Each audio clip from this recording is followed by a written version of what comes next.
TGT कला में आप लोगों के जो क्वेश्चन की सीरीज है वो लेके आ रहे हैं। तो चलिए स्टार्ट करते हैं। पहला क्वेश्चन है, प्री हिस्टोरिक पेंटिंग पुस्तक के लेखक कौन हैं? कई बार ये पूछी जा चुकी है। चलिए ऑप्शन देख लेते हैं, विलियम फॉकनर, पिगार्ड, बाड्रिक या लॉरेंस कोलबर्ग। तो क्या होगा इसका राइट आंसर? क्या है इसका राइट आंसर? तो जो राइट आंसर है वो आपका है बाड्रिक। प्री हिस्टोरिक पेंटिंग बाड्रिक। 2-3 बारी बोल के तुरंत याद करने की कोशिश करिए। तो प्री हिस्टोरिक किसकी बुक है? बाड्रिक की।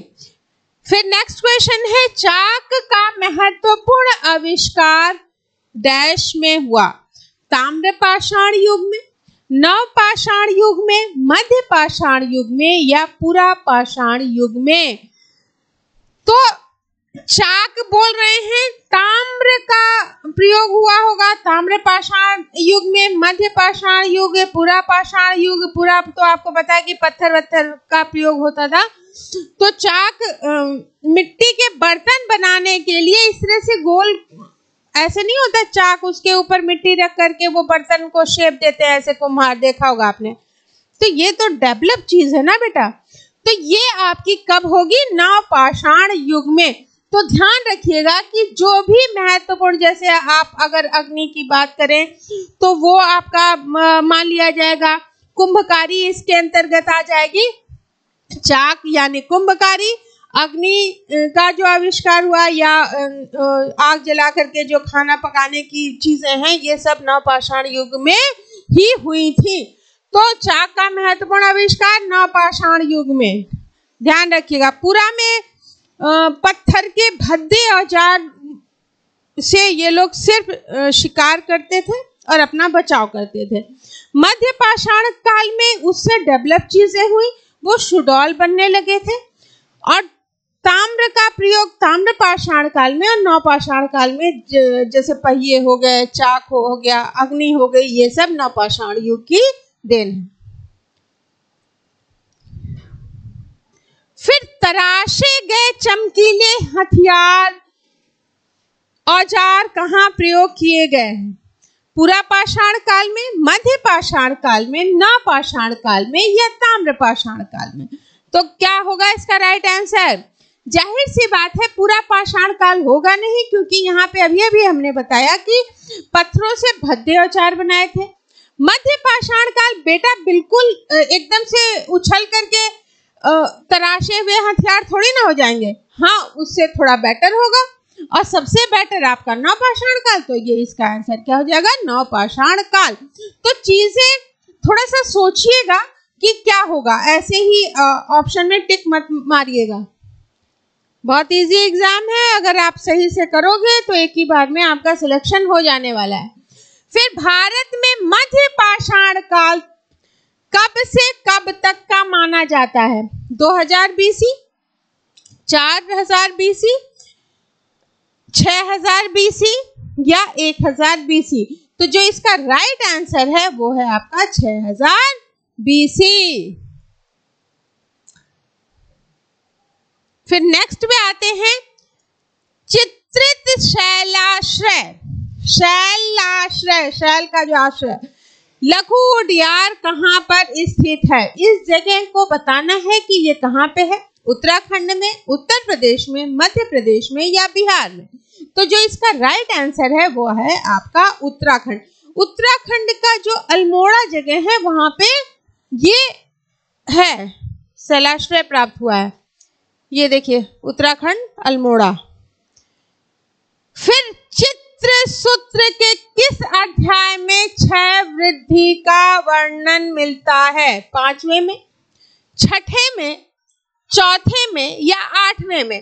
तो क्या होने वाला है इसका राइट आंसर? तो आपका जो राइट आंसर है वो होगा, क्या होने वाला है? होगा आपका 5वें अध्याय में क्षय वृद्धि का वर्णन है। तो क्षय वृद्धि का वर्णन 5वें अध्याय में।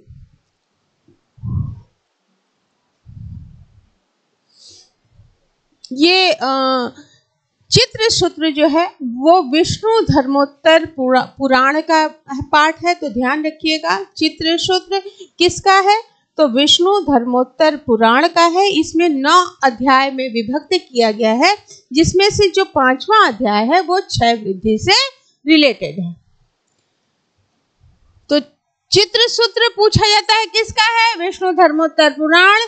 क्षय वृद्धि 5वें में टोटल कितने अध्याय हैं? तो 9 अध्याय। और चित्रसूत्र का अंग्रेजी में अगर हम अनुवाद की बात करें तो 2 लोगों ने करा है, डॉक्टर स्टेला कैम्ब्रिज ने किया है और बाद में आनंद कुमार स्वामी ने किया है।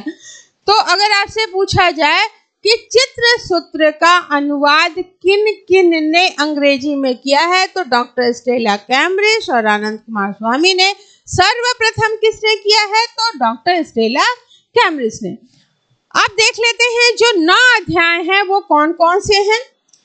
पहला है आपका मान वर्णन, दूसरा है आपका प्रमाण वर्णन, तीसरा है सामान्य मान वर्णन, चौथा है प्रतिमा लक्षण, 5वां है क्षय वृद्धि, 6ठा है रंग व्यक्तिकार, 7वां है वर्तरा, 8वां है रूप निर्माण और 9वां है श्रृंगारादि।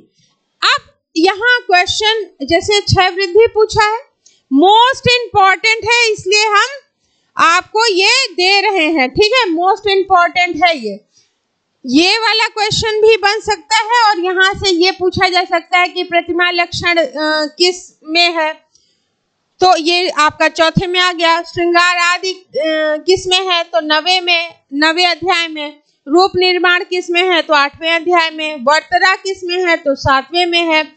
और रंग व्यक्तिकार किस में है? तो 6ठे में है। सामान्य मान किस में है? 3रे में है। मान वर्णन किस में किया गया है? तो पहले में। मान वर्णन पहले में है और सामान्य मान वर्णन 3रे में। प्रमाण किस में है? तो प्रमाण जो है वो 2रे अध्याय में है। कितने भाग में विभक्त किया गया है? तो 9 अध्याय में। इस तरह से भी आपसे क्वेश्चन पूछे जा सकते हैं, तो इसको जरूर से याद कर लीजिएगा पूरा, क्योंकि कुछ भी हमको छोड़ना नहीं है। युद्ध के मैदान में अगर उतरे हैं तो अच्छी तरह से पूरी तैयारी के साथ उतरिए, तभी विजय आपको मिलेगी। जय हो विजय हो का उद्घोष हम तभी कर सकते हैं जब तैयारी हमारी फुलफिल हो। नेक्स्ट क्वेश्चन है, गीत गोविंद के लेखक कौन है? केशवदास, जयदेव, भरत मुनि या यशोधर पंडित? तो गीत गोविंद की रचना करी गई है जयदेव के द्वारा। भरत मुनि जाने पहचाने क्या नाट्य शास्त्र है कि नहीं है? तो नाट्य शास्त्र, ठीक है। तो याद रखिएगा, भरत मुनि का नाट्य शास्त्र है। गीत गोविंद की रचना किसके द्वारा करी गई है? जयदेव के द्वारा। और अगर केशवदास की बात करें तो कवि प्रिया, रसिक प्रिया और आपका बल नल दमयंती जो है, ये तीनों केशवदास के हैं, ठीक है। तो कौन कौन से हैं? कवि भी इन्होंने ले लिए हैं और रसिक भी ले लिए हैं और नल दमयंती भी इनका है, ठीक है। तो ये आप याद रखिएगा। तो कौन कौन से हो गया? कवि प्रिया, रसिक प्रिया, नल दमयंती। भरत मुनि का नाट्य शास्त्र हो गया और यशोधर पंडित का जो ड्राइंग पढ़ रहा है वो तो याद ही होगा, जय मंगला, कामसूत्र की टीका। जय मंगला कामसूत्र की जो टीका है उसमें यशोधर पंडित का कौन सा है? जय मंगला। तो ये सारे मोस्ट इंपॉर्टेंट है, इसलिए सारे याद कर लीजिएगा। नल दमयंती किसका? केशवदास का। रसिक प्रिया किसका? केशवदास का। और कवि प्रिया किसका? केशवदास का। जयदेव का गीत गोविंद, भरत मुनि नाट्य शास्त्र, यशोधर पंडित जय मंगला, ठीक है। दमयंती है।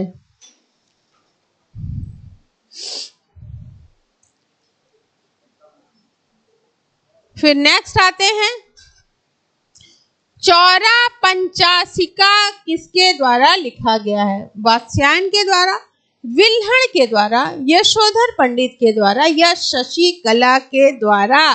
तो क्या होगा इसका राइट आंसर?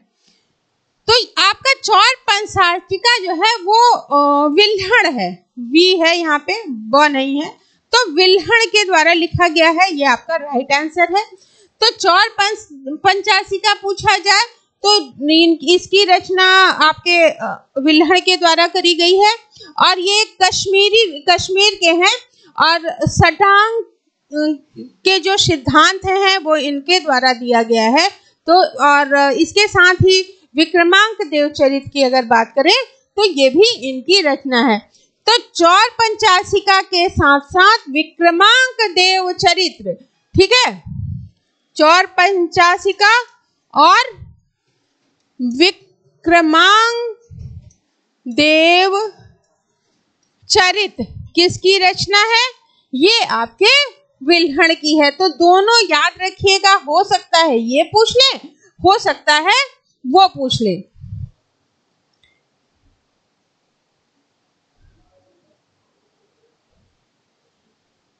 फिर नाट्य शास्त्र के लेखक का नाम बताना है। नाट्य शास्त्र वात्स्यायन का है, भरत मुनि का है, भामह का है या मम्म भट्ट का है? तो क्या होगा इसका राइट आंसर? तो अगर हम देखें तो नाट्य शास्त्र किसका है? भरत मुनि की रचना है। तो नाट्य शास्त्र भरत मुनि। जो ये क्वेश्चन है बेटा ये मोस्ट इंपॉर्टेंट है, इसलिए इसको हल्के में मत लीजिएगा और कोशिश करिएगा कि जितने क्वेश्चन मैं करा रही हूँ वो आप याद कर ही लीजिएगा। और इसी तरह से कब आपका पूरा ज्यादा चीजें याद हो जाएंगी और क्वेश्चन में लगेगा अरे ये तो बहुत इजी है। कोई भी चीज इजी तब लगती है जब वो चीजें आपको याद हो, टफ तब लगती है जब याद नहीं होता है। भाई कोई भी काम जब जो चीज हम कर सकते हैं वो हमारे लिए इजी है, नहीं कर सकते या नहीं आता तो टफ है। तो किस काल में ग्रंथों में विधि चित्र, अविध चित्र, रस चित्र और धूल चित्र का वर्णन मिलता है? ऑप्शन में है उपनिषद काल, कुषाण काल, मौर्य काल या राजपूत काल। तो इसका जो राइट आंसर है वो है आपका उपनिषद काल। अब यहाँ पे देख लेते हैं कि ये है क्या। तो विध चित्र बेटा वो चित्र होता है जिसमें जैसे शीशे में आप हूबहू चीजें अपनी देखते हो, जैसा प्रतिबिंब यहाँ पे होता है वही प्रतिबिंब यहाँ दिखता है। हूबहू अगर चित्र बन रहा है तो वो कौन सा चित्र हो जाएगा? विध चित्र हो जाएगा। अब हमारा मन कुछ और कर रहा है, मान लो हम अगर हाथी को लाल करना चाह रहे हैं या आलेखन टाइप का अगर हम कह सकते हैं तो वो होता है अभिध चित्र, ठीक है। अगर कमल ऐसे न करके हमारा मन है कि भैया हम ऐसे बनाएंगे तो हम बना सकते हैं, इसकी लताएं ऐसे ले जाएंगे तो हम ले जा सकते हैं, ठीक है, ऐसे गोल घुमा सकते हैं, ठीक है। ये अभिध चित्र। रस चित्र क्या होता है? रस की अभिव्यक्ति होनी चाहिए, वो मतलब ही नहीं है कि सही है कि गलत, हूबहू किसे मतलब नहीं, रस जो दिखाना चाहते हैं वो दिखना चाहिए। धूल चित्र क्या होता है कि जब आप शिलाओं पे, मान लीजिए ये दीवार है, किसी भी माध्यम से या रंगों के कण से अगर आप चित्र बनाते हैं तो ये आपका धूल चित्र होगा। यानी स्पेशली जो भित्ति चित्र होते हैं वो धूल चित्र के उदाहरण होंगे। हूबहू चित्र विध चित्र के, जैसा मन आया वैसा बनाया अभिध चित्र। कोई रस दिखाना चाहते हैं, रस तो पता ही होंगे कितने हैं, तो वो रस चित्र के अंदर, धूलि चित्र भित्ति चित्र के अंतर्गत। और इसका उल्लेख किस काल में है? उपनिषद काल में, जब उपनिषदों की रचना हुई थी। बस इसी तरह से एंजॉय करते हुए पढ़ाई करिए। आज के लिए इतना ही। Thank you.